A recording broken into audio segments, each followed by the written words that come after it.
Hello.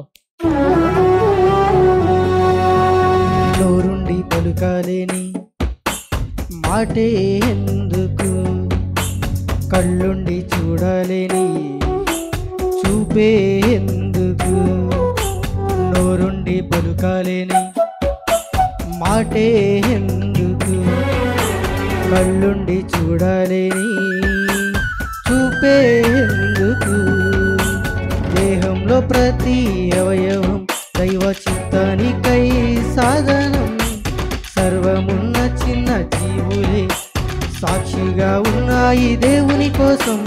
రాయైనా రేయైనా గాలైనా నీరైనా చెప్పలేదా యేసుక్రీస్తు రామ. బ్రతుకెంతో బరువైన రూపంలో చేపైనా మోయలేదా సువార్త భారం. నోరుండి పలుకాలేని మాటే ఎందుకు, కళ్ళుండి చూడలేని చూపే ఎందుకు.